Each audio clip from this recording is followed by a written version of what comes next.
지난주 영상에 말씀드린 것처럼 반등의 기회를 가졌던 한 주였습니다. 먼저 구독, 좋아요, 감사하다는 댓글은 영상 만드는데 큰 힘이 됩니다. 마침 반등을 기대할 수 있었던 자리에서 트럼프의 관세 90일간 유예가 나오고 급등을 했었는데요. 이 급등으로 상승 추세로 변하는 건 아니에요. 우리가 여지껏 이야기했었던 것들하고 이제 봐야 하는 것들은 뒤에 이어가도록 하겠습니다. 저는 트럼프 관세 유예를 한 이유에 대해서 네 가지로 보고 있는데요. 트럼프가 관세 정책을 시행하면 인플레이션이 상승할 것을 예상할 수 있는데, 그래서 인플레이션이 상승해도 생각보다 상승이 크지 않다고 생각이 드는 지표를 만들어야 하거든요. 전 정부에서는 돈을 풀어서 좋은 GDP를 만들었고요. 인프라 투자를 많이 하면서 실업률을 낮추었고요.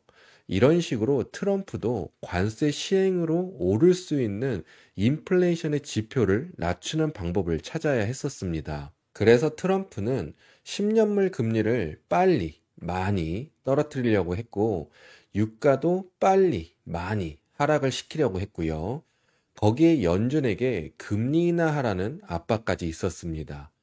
근데 이 작전이 잘 안 먹혀 들어가는 것처럼 보였거든요. 옐런이 단기채를 엄청 풀어놨기 때문에 나중에 장기채로 돌려야 하는데요. 그러면 공급량이 늘어나게 됩니다. 공급이 수요를 초과하면 국채 가격은 하락하고 국채 금리는 상승하게 돼서 10년물이 오를 수 있습니다. 10년물이 하락했던 이유가 관세 정책으로 인플레이션이 경기 침체를 유발할 수 있다는 미래의 심리를 끌어왔기 때문에 하락을 한 것으로 해석할 수 있거든요. 향후 관세 정책이 지속이 되면 지표에 영향을 주고 인플레이션 상승이 확인이 되면 10년물이 오를 수가 있습니다.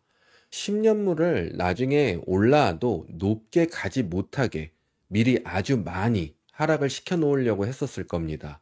근데 지금은 10년물이 급등을 해서 4.5 부근까지 올라왔잖아요. 10년물을 지켜보고 있다는 트럼프나 베센트 입장에서는 신경이 쓰였을 겁니다. 트럼프는 유가도 하락을 시키려고 했었습니다. 유가를 떨어뜨리려고 했던 이유가 나중에 인플레이션이 상승해도 인플레이션의 상승 속도를 늦추는 방법 중에 하나가 에너지를 하락시키는 건데요.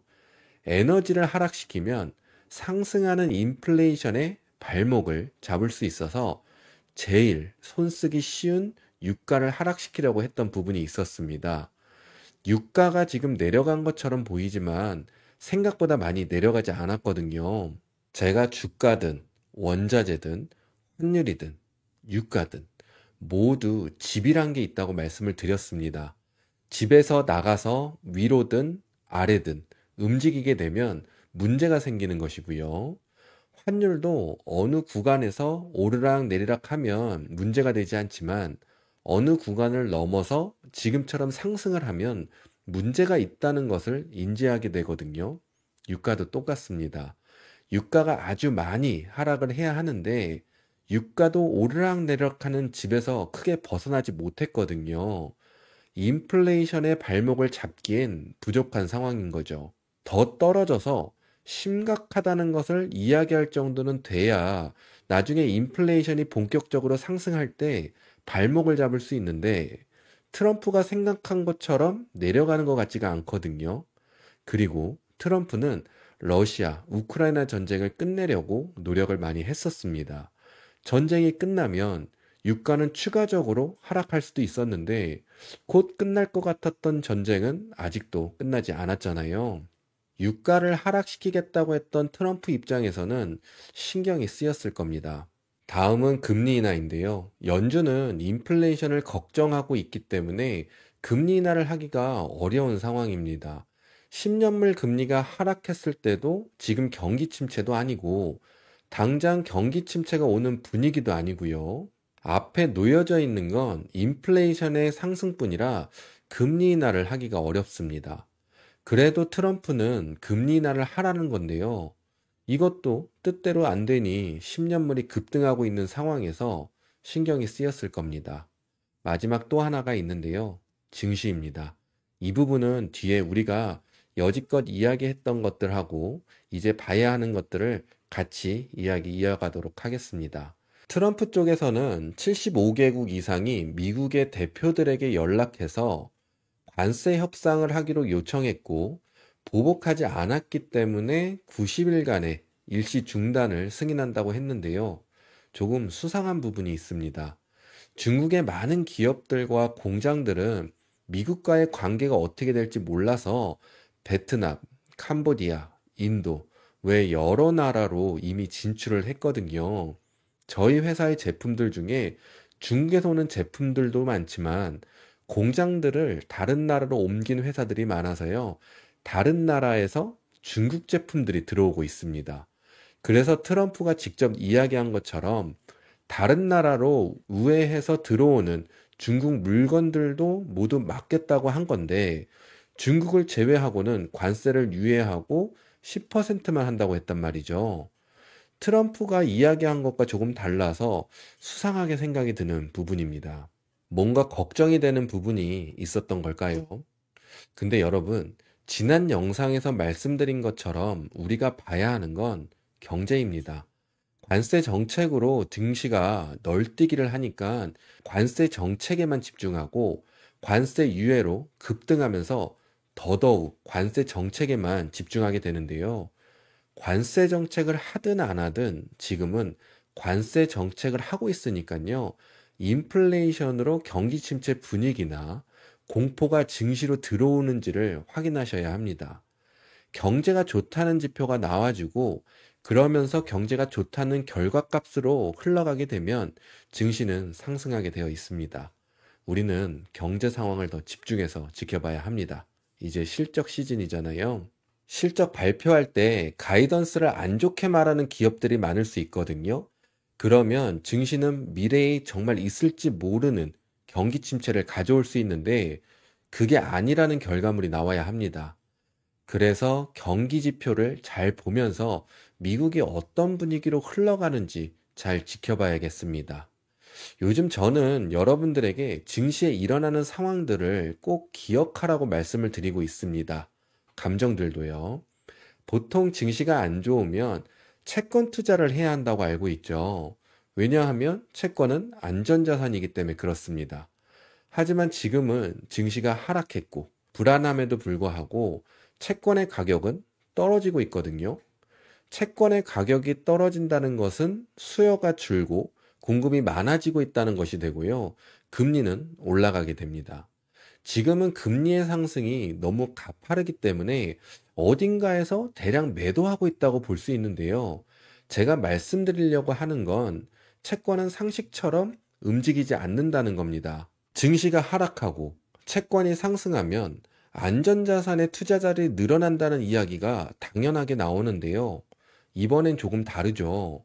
제 영상을 오래 보신 분들은 아시겠지만 채권은 기관들의 놀이터이기 때문에 일반 투자자들이 채권에 투자하는 것을 추천드리지 않는다고 여러 번 말씀을 드렸습니다. 상식처럼 움직이면 집 팔고 차 팔고 팬티까지 팔아서 사야죠. 지금 같은 변수들이 많다는 것을 기억해 두시면 좋을 것 같고요. 그리고 지금은 채권을 더욱 조심하셔야 합니다. 금리가 상승하면 기존 채권의 가격이 하락하게 되면서 손실을 피하기 위한 투자자들의 추가적 매도가 있을 수 있거든요. 만약 채권 금리가 5% 이상을 넘어가면 추가적 매도가 쏟아져 나올 수 있다고 보는 것도 있는 것 같습니다. 채권 이야기하면 따라오는 종목이 있습니다. TMF, TLT.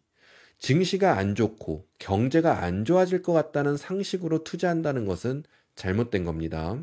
그래서 저는 채권은 하지 마시고 금을 하시라고 여러 번 말씀을 드린 겁니다. 공개 영상에서도 금을 여러 번 말씀을 드렸고요. 멤버십에서는 작년부터 금을 이야기했고 작년부터 지금까지 금을 들고 있다고 말씀을 드렸습니다. GDXU 매수자리도 알려드렸고 이번에 또 매수자리에 왔었습니다.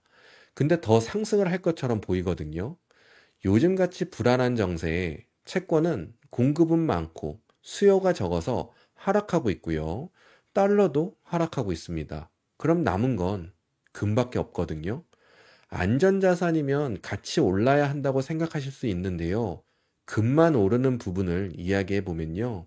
국채가 하락한다는 것은 자국의 경제 상황이 불안하다고도 볼 수가 있거든요.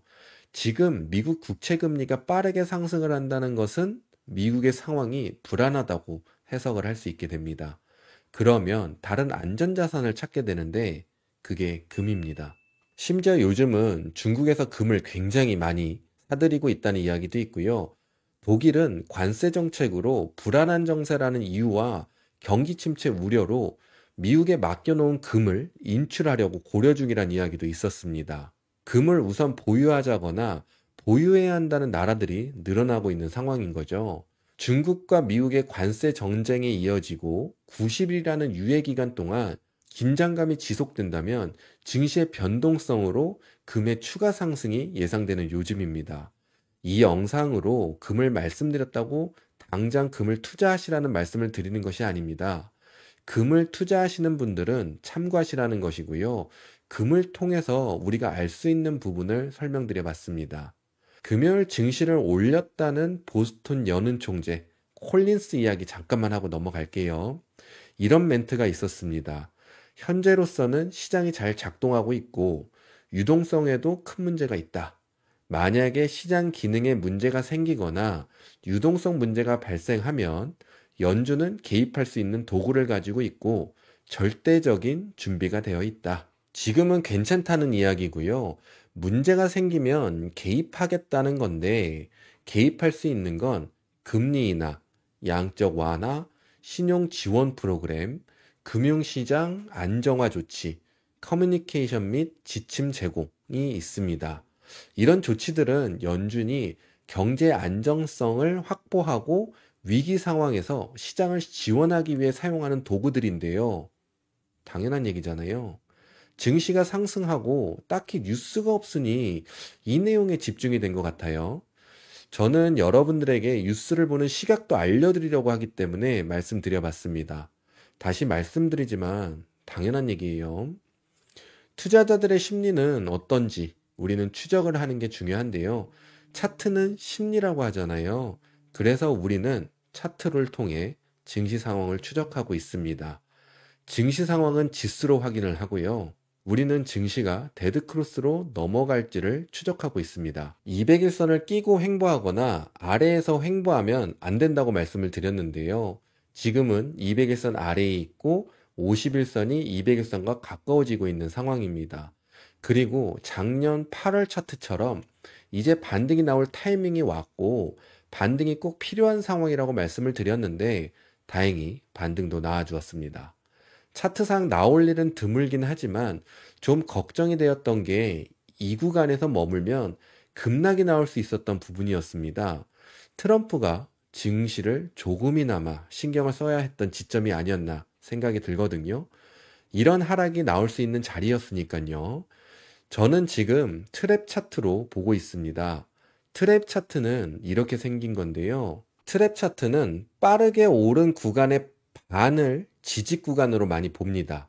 그래서 보고 있었고 금요일까지는 잘 지켜지고 있는데요. 상승 추세로 넘어갈 수 있는 경우와 하락 추세로 넘어갈 수 있는 경우를 말씀드릴게요. 먼저 상승 추세로 넘어갈 수 있는 경우는 트랩 차트에서 고점을 넘고 추세에 걸쳐 있는 정고점을 넘어서 안착하면 상승 추세 전환의 기회를 얻게 됩니다. 그 자리가 5,800 구간인데요. 마침 5,800 구간에 200일선과 50일선이 있습니다. 5,800으로 상승하게 되면 50일선을 타게 되기도 해서 상승 추세 전환의 기회를 얻게 됩니다. 다음은 하락 추세로 넘어가는 경우입니다. 트랩 차트에서는 저점을 깨면 트랩만큼 떨어지는 약속이 있습니다. 그럼 4,800 부근인데요. 4,800 부근이 무너지면 추가 하락이 진행될 수 있으니까요. 그 부분 참고하시면 되겠습니다. 상승했다고 하락했다고 바로 적용되는 것이 아니고 머무르는 것이 중요합니다. 그래서 주가를 계속 확인하지 마시고 종종 확인하시면서 주가의 움직임을 느끼셔야 합니다. 계속 머무르는 느낌을 느끼셔야 해요. 제가 멤버십에서 교육시켜드리는 부분일 정도로 중요하니까요. 공부하고 돈을 벌려고 한다면 해볼 수 있잖아요. 제가 그렇게 공부를 했고, 하고 있고, 하시는 분들이 계시니까요. 그리고 저는 계속 운용하는 방법과 증시의 상황을 추적하고 있는데요. 놓치면 뒤처질 수 있어요. 꾸준히 봐주시면 좋겠습니다. 이번에 240에서 210 부근 매수 진행하신 분들은 200에서 그냥 아무 이유 없이 매수하시기보단 가지고 있는 물량이 적다고 생각하시는 분들이 매수를 해서 물량을 늘린다는 이유로 매수를 하시면 좋고요. 마이너스도 크지 않은데 그냥 마이너스 났다고 물을 타야 한다는 간단한 운영 방식으로 200에 물을 타시면 너무 빠르게 물을 타게 되시는 거라서요. 200 아래에 물 타는 곳이 나오면 그때 매수 진행하시면 좋겠습니다.